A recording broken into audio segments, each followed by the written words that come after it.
नमस्कार, स्वागत आपका हरियाणा न्यूज 24 पर। मैं हूं प्रिंस लांबा। हरियाणा प्रदेश के अंदर बीजेपी लगातार तीसरी बार सत्ता में है, लेकिन बावजूद इसके बीजेपी के कुछ नेता ऐसे भी हैं जिनको बीजेपी में आने के बाद कोई भी फायदा नहीं मिला, बल्कि बीजेपी में आने के बाद उनकी राजनीति पर एक तरीके से ग्रहण लग चुका है। उनकी राजनीति एक तरीके से हाशिए पर जा चुकी है, या फिर उनकी राजनीति जमीन पर सक्रिय नजर ना आकर जमीन के अंदर निष्क्रिय नजर आ रही है। और ऐसे नेताओं का जब जिक्र होता है तो एक नेता का नाम सबसे पहले लिया जाता है, और वो नाम कुछ कोई और नहीं, कुलदीप बिश्नोई का है। कुलदीप बिश्नोई जो कांग्रेस के एक अभागे नेता थे और कांग्रेस छोड़ने के बाद जब बीजेपी में शामिल हुए तो यहां पर भी उनकी किस्मत नहीं चमक पाई। यहां पर भी बीजेपी ने उनको वो मौका दिया ही नहीं जिस मौके की तलाश में कांग्रेस छोड़कर वो भाजपा में शामिल हुए थे। यानी कि कुलदीप बिश्नोई की राजनीति कांग्रेस में भी रेंग रही थी और बीजेपी में आने के बाद भी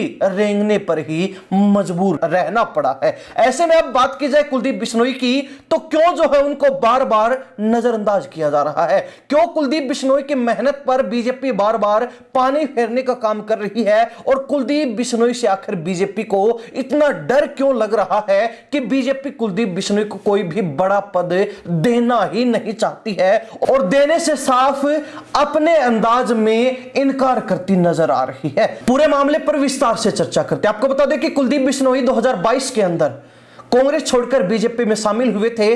अपने बेटे को अपनी जगह पर उपचुनाव लड़वाया बीजेपी टिकट पर, और कुलदीप बिश्नोई के दम पर बीजेपी पहली बार आदमपुर में कमल खिलाने में कामयाब रही थी। लेकिन बावजूद इसके कुलदीप बिश्नोई जिस तरीके से सोच रहे थे, जो अंदाजा लगा रहे थे कि उनको सरकार के अंदर एक बड़ा कद, बड़ा ओहदा या फिर बड़ा पद मिल जाएगा, वो नहीं मिल पाया। इसके बाद जब विधानसभा चुनाव आता है तो वहां पर कुलदीप बिश्नोई के पास जो बची खुची सत्ता थी, जो उनके हाथ में बची खुची बागडोर थी, वो भी छिन जाती है, वो डोर भी टूट जाती है। और फिलहाल कुलदीप बिश्नोई का परिवार सक्रिय राजनीति से दूर नजर आ रहा है, क्योंकि कुलदीप बिश्नोई लगातार प्रयास करते रहे और उनके प्रयास भाजपा में असफल होते रहे हैं। आपको बता दें कि एक बार नहीं, दो बार नहीं, तीन बार नहीं, बल्कि 5 से 6 बार बीजेपी कुलदीप बिश्नोई को अलग अलग मोर्चों पर रिजेक्ट कर चुकी है। सबसे पहले कुलदीप बिश्नोई चाहते थे कि उनके बेटे को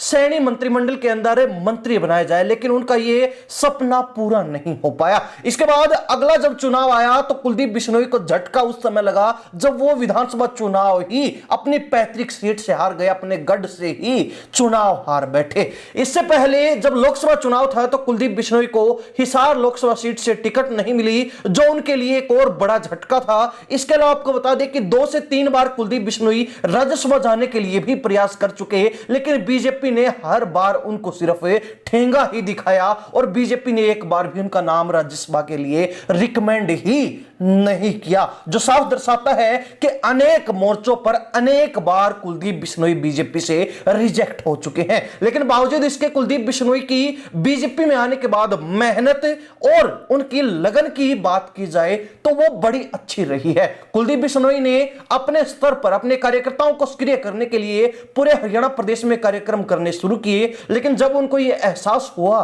कि बीजेपी में अपने स्तर पर जो मेहनत वो कर रहे हैं उसका कोई महत्व नहीं है, उनकी मेहनत को कोई खास तवज्जो नहीं दी जा रही है, उनकी मेहनत भाजपा में रंग ही नहीं ला रही है, और उन अपनी मेहनत का उनको कोई परिणाम मिल ही नहीं रहा है, तो उन्होंने उस कार्यक्रम को बीच में ही ड्रॉप कर दिया। इसके अलावा राजस्थान विधानसभा चुनाव के अंदर भी बिश्नोई बाहुल्य सीटों के ऊपर कुलदीप बिश्नोई का तगड़ा प्रभाव देखने को मिला, और कुलदीप बिश्नोई के दम पर बीजेपी 20 से 22 सीटें जीतने में भी कामयाब रही थी। जहां कुलदीप बिश्नोई की जिम्मेवारी लगाई गई वहां पर बीजेपी जीत हासिल करने में सफल रही थी। लेकिन बावजूद इसके कुलदीप बिश्नोई को फिर जो है उनकी मेहनत के दम पर नजरअंदाज किया गया। अपनी मेहनत के दम पर उन्होंने जो परिणाम देने का काम किया वो सिर्फ कागजी आंकड़ों तक ही सिमट कर रह गए, और इसके अलावा उनको कोई भी राजनीतिक लाभ, राजनीतिक फायदा या फिर राजनीतिक पद अपनी मेहनत के दम पर बीजेपी में नहीं मिल पाया। अब सवाल यह उठता है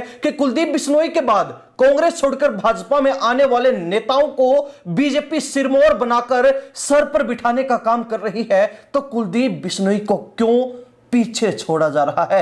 कुलदीप बिश्नोई को क्यों अपनी राजनीति में रेंगने पर मजबूर किया जा रहा है, क्यों बीजेपी ने कुलदीप बिश्नोई को पैर बांधकर बिठा दिया है, उनको दौड़ने से रोका जा रहा है। तो इसका जवाब यही है कि कुलदीप बिश्नोई गैर जाट वोटर्स के अंदर कहीं ना कहीं एक बड़ा अच्छा प्रभाव और जनाधार रखते हैं और बीजेपी को डर सताता है कि अगर कुलदीप बिश्नोई को खुली छूट दे दी जाए और कोई बड़ा पद अगर बीजेपी में मिल जाए और उनको स्वतंत्र रूप से अगर हरियाणा में काम करने का मौका मिल जाए तो वो कहीं ना कहीं कल को बीजेपी को भी बड़ा झटका दे सकते हैं अपने जनाधार, अपने वर्चस्व और अपनी पब्लिसिटी के दम पर। और इसीलिए बीजेपी कुलदीप बिश्नोई को बार बार नजरअंदाज कर रही है, पीछे छोड़ने का काम कर रही है। इसके अलावा अगर चर्चा करें कांग्रेस से आए नेताओं की, तो कुलदीप बिश्नोई के बाद किरण चौधरी और श्रुति चौधरी बीजेपी में शामिल हुई थी।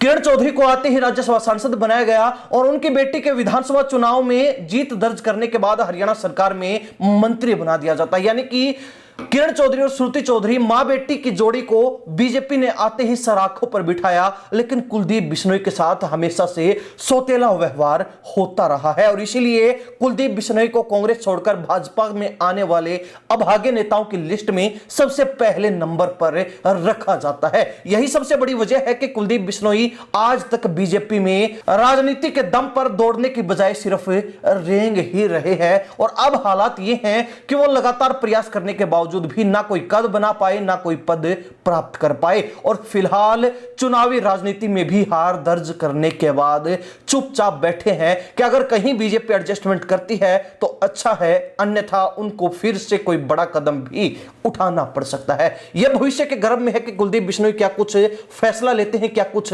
डिसीजन बनाते हैं, लेकिन बीजेपी उनको कोई बड़ा पद देती है, कोई बड़ी जिम्मेवारी देती है या नहीं, यह भी अपने आप में एक बड़ा और अनसुलझा सवाल है। हरियाणा प्रदेश की जनता इसको लेकर क्या राय रखती है, कमेंट के माध्यम से जरूर लिखिए। इन्हीं सब बातों के साथ मैं प्रिंस लांबा, हरियाणा न्यूज़ 24। नमस्कार, जय हिंद।